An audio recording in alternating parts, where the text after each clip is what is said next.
Hi guys, Ray here from City Fan TV, and I'm joined by the main man, my good buddy, Bernard Dineen from the Citizen channel. How you doing, mate? Yeah, I'm all right, mate. Yeah, quite. Just a quick word on those statues. I didn't quite the images of them. I was a bit underwhelmed, but Yeah, having gone there last night and looked at them, yes, I was quite impressed. They're better in real life than they are yeah. in images. But yeah, so that cheered me up because I was a bit thought, well, the three guys we've got to give them a good tribute, and they don't even look. I remember that. Ronaldo was it? Who's it? The one that doesn't look like anything. Was it Ronaldo's Ronaldo. one? Or so? Yeah. So I was looking at it, and think nondescript. I couldn't Yeah. tell one from the others, but yeah, they were in No, real life very good. If you're wondering what Bernard's talking about, it's the statue that was unveiled yesterday of Colin Bell, Mike Summerby, and Franny Lee outside the Etihad Stadium. And I mean, I saw a little video, and the family were giving tributes and saying, that there were good resemblances. It showed not just their features, but their personality, the pugnaciousness of Franny Lee, the majesticness and of Nijinsky's Colin Bell, and the mischievousness, I think, of Mike Summerby. So I think they all. And then their families were really pleased with the outcome of those statues. So hopefully I'll get a chance to see them, get my pictures taken. I'll have a picture with the statue. I think I've got pictures with it. Certainly got a picture with Franny Lee and Mike Summerby. I'm trying to think if I got a picture with Colin. Colin Bell was not one for when I used to go to the when I go to ground. He's not one for having pictures took. It certainly didn't sign memorabilia. He didn't sign stuff. I might have a picture somewhere, but anyway, I'll dig that out. Tommy Booth certainly had pictures. He's happy. So Tommy Booth and a few other ex-players, Alex Williams as well, and stuff like that. But anyway, we're here to talk about the upcoming game between Manchester City and Tottenham Hotspur. Tottenham Hotspur, affectionately known as the Spuds. Tottenham Hotspur, another one half of the North London bottle jobbers. Yeah, they started early this season, though, haven't they? Yeah. Well, look, Ange Postecoglou, he won Manager of the Month for the first 3 months of the season. Spurs, future City manager a month ago. No chance. Never. There's more chance of the Leipzig manager being a future City manager than Ange Postecoglou. I think partly because he's too old. I think he's too old to take a job like City on. But look, the Spurs, okay, it wasn't so long ago that they were being touted as title challengers. Now, they've lost the last 3 league games and they've dropped out of the top 4. But having said all that, they're only 3 points behind City, 4 points off the top. So that's an indication of how well they started the season. Their first 10 games, 8 wins and 2 draws. So, you can't deny that they had something good going on. Scored a lot of goals, 25 goals. But they've let a few goals in as well. So it's 17 goals in 13 games. So the edge, they've dropped off a little bit. City, we've wobbled a little bit,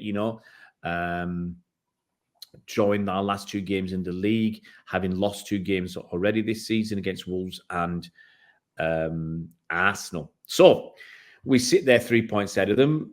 If the game was at the Tottenham Hotspur Stadium, we just put that down as a 1-0 loss. I think we lost their last 4 times we played. Only 4 times we played, they're 1-0.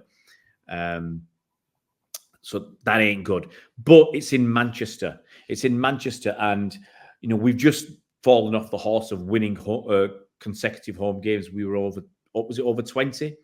And then Liverpool done us with that jammy draw that they didn't deserve. So how are you feeling about this game? Before we talk about players and start that up, how are you feeling about this game being at Manchester rather than in London?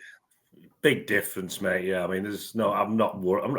I am worried, but I'm not too overly worried about this because if it had been Tottenham Hotspur, but I always work on the basis we've got to win there at some stage. So, yeah. But as at this point in time, the way the league stands and the way we're playing, I'm glad we're at home because I've no confidence going to Tottenham we would be as successful. They've got a few injury problems, of course. They're mounting up by the looks of it. You know, they've probably got 10 or 11 players last week on the injury list, so they are struggling. That's probably why we've seen a bit of a drop off. Probably the last 3 games, and I'm not too sure if that's the whole reason. He's still trying to play football. Yeah, which is what they've done all season. But I'm confident. I'm not perhaps as confident after that first 45 minutes last night that we watched, but yeah, I'm confident we'll get back on that horse. And we were 2-0 down at half time last year, weren't we, against Spurs? It ended up 4-2. So I don't want to go 2-0 down again at half time. That's for sure. Oh yeah, 44th and 47th minute, wasn't it? They scored last year. Defensive errors, no surprise there. We'll have to be tighter. That's the only problem. Pep's got a lot of work to do on that defence at the moment. But I'm confident. I'm confident with this. Yeah, I think I said that we played 13 games in the league, 5 games in the Champions League. That's 18. The Super Cup 19, Community Shield 20. Did we get knocked out in the League Cup in the first game? That's 21. So I think that's 21 games we've played this season. I'm trying to think, and that's it. And we've had 5 clean sheets. So that's obviously, for me anyway, it's a huge concern. It's got to be for Pep. You know, can you put your finger on? I've asked you this a couple of times. What's gone wrong with our defence that we've suddenly, open season to have pot shots at City now? Well, what's changed to last season? That's what's gone wrong. We're a bit more going for it with Doku, which means we do lose the ball occasionally, probably more than we did last season, because Doku's that sort of player, and that's how Pep wants him to play, and that's how we want him to play. Yeah. So he does tend to lose we do tend to lose the ball up front a little bit, which means the midfield isn't helping out the defence seemingly for him to get quickly over down our end. And defenders are making silly individual mistakes. It's not particularly formation. It's just defenders doing silly things. And that's good because obviously they can learn and hopefully improve. If it was a formation problem for Pep, we don't have Gundo, of course, providing his sort of defence. We don't have John Stones, who's been key to helping out the defence as well, by the way he plays in the middle of the park. So you add all those up, and the fact we're making silly little errors, and that's probably the reason. If we can get John Stones back or get Lewis playing in that position, Akanji seems to be adapting well to that role as well with Rodri to sort of defend the defence, and guys not making silly errors. It sort itself out, but we're still waiting for that to start happening. Yeah, are you worried about anybody at Spurs? Obviously they got. Well, yeah, they're good at it. The trouble is, just, again, like most teams we've played recently, they've got the players to cause us problems if they're fit. I mean, obviously, Son is the obvious one. He's way ahead of anyone else on goals. I think it's eight goals, 1 assist this season, which isn't fantastic, but it's good enough. And then you're talking players who've got like 3 goals and 2 assists, so he's way ahead of anyone else in Spurs. If you can keep Son quiet, but he's the sort of player that loves playing against City. Thankfully, they haven't got Harry Kane anymore, who also tended to love playing against City.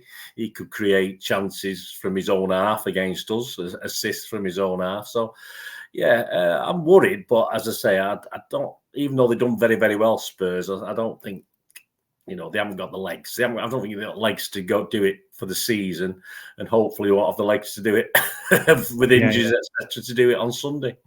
Yeah. Let's look at some of the players then. Let's look at the team that you might want to start.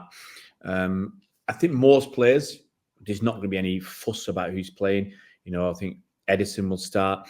I think there's a few. Let's look at a few spots, and I'll just rattle names off. You tell me who you want: Doku or Grealish? Mr. Doku. Okay. If you're going to play Nathan Ake, where are you going to play Nathan Ake? Left back. That's a good one, isn't it? I mean, I thought Gvardiol was okay against Leipzig. He come out of that pretty well. But can you play Gvardiol and Ake? That's the problem. If you're going to play Ake as a centre half, you can. But are you going to drop Diaz or Akanji? I don't mind which one.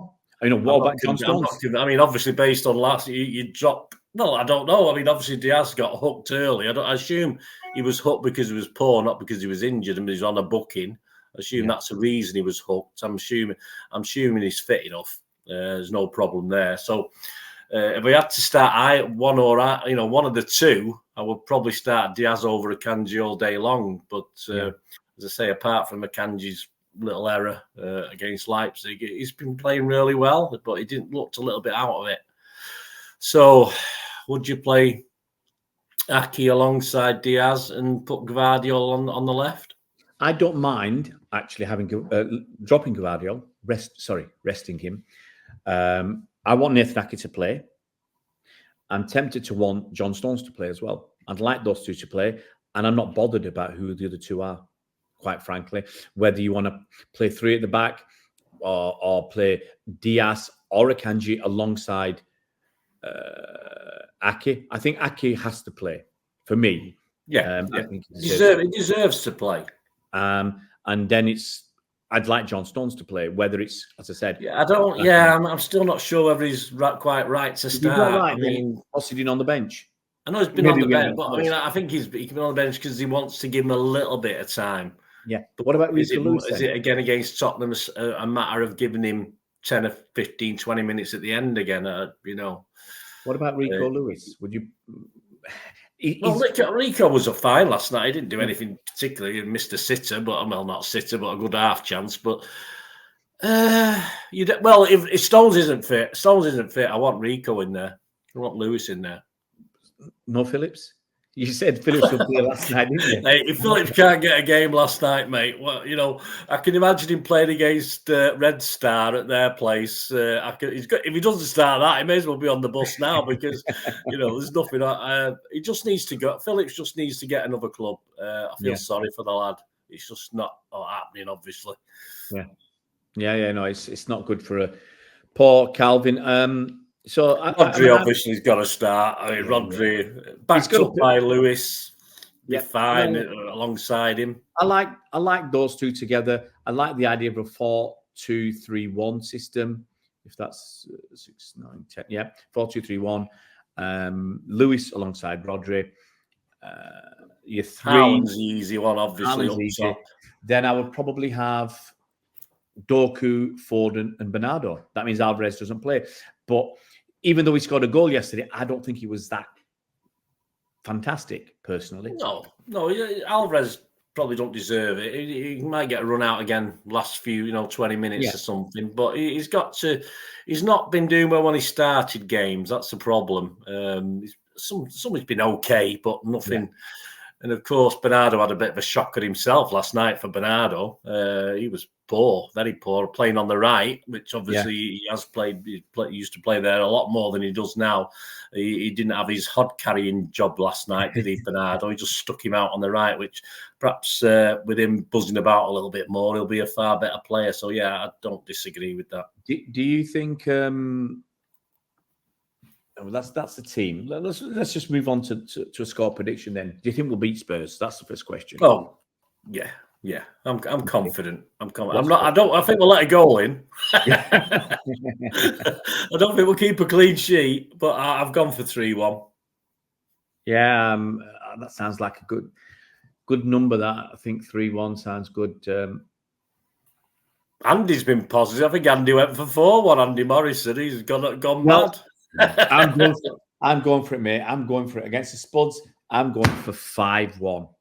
5-1. I'm saying we're going to go for it. Having said that, the due one. Yeah. Having said that, we got Villa a few days after that, haven't we? 3 days after that. So we might, what we tend to do is once we get ahead, shut up shop. But I'm going to go with 5 and put my neck on the line. I'd like to get one right. It's been a little while, but there you go. Both of us reckon City will win. Big game, of course. We're still up there, second in the table, which we're pleased about, having not played so well. And we just got to... Yeah, Arsenal, of course, can start the game 4 points behind Arsenal, which puts extra pressure on, I suppose. But we usually thrive on pressure, don't we? Yeah, I don't think we worry about that. I'm not too worried about Arsenal and Liverpool and stuff. Who are they playing? Do you know offhand? Arsenal, it'd be an easy game because they just played against Brentford away the last game. And they'll be playing against, they must be playing at home to Wolves. So I expect Arsenal to get a late goal a dodgy decision in their favour. Yeah, they're not stuffing teams, are they? No one's doing it. That's why we need a run just to put some air. Well, the thing is, I mean, we've got 2 tough games coming up. Obviously, Spurs and Villa. Arsenal's next 2 games are, you think, winnable. Wolves and Luton. Then they themselves have got to play against Aston Villa away from home. Then they've got Brighton at home. Excuse me, Liverpool away. West Ham at home and Fulham away to finish the year. So they've got some. Would you take a Tottenham win and a Villa draw at this point in time? No. Well, a Tottenham win is a must. Villa draw, I'd reluctantly take that. The way they're playing, since the start of the year, in 2023, I think they're third in the table in terms of points, about 10 points behind City. So they're not doing bad. They're doing really well. I'd love to beat them because I think if we beat them, it'll stop their home, they're winning so many home games. But hopefully their home run, they'll really want to pick up their home run again against Arsenal, who they play next. So I'd like to win because that hopefully will start to give us a little bit of daylight. It'll get us back to top of the table, I think, if we can win our next 2 games. We'll see how it goes. Thanks a lot, Bernard. You take care, my good friend. And thanks, everybody, for watching this video. And if you're new to the channel, please subscribe. And you can hit that bell icon. You'll be notified as soon as new videos come out. And we'll see you around, Blues.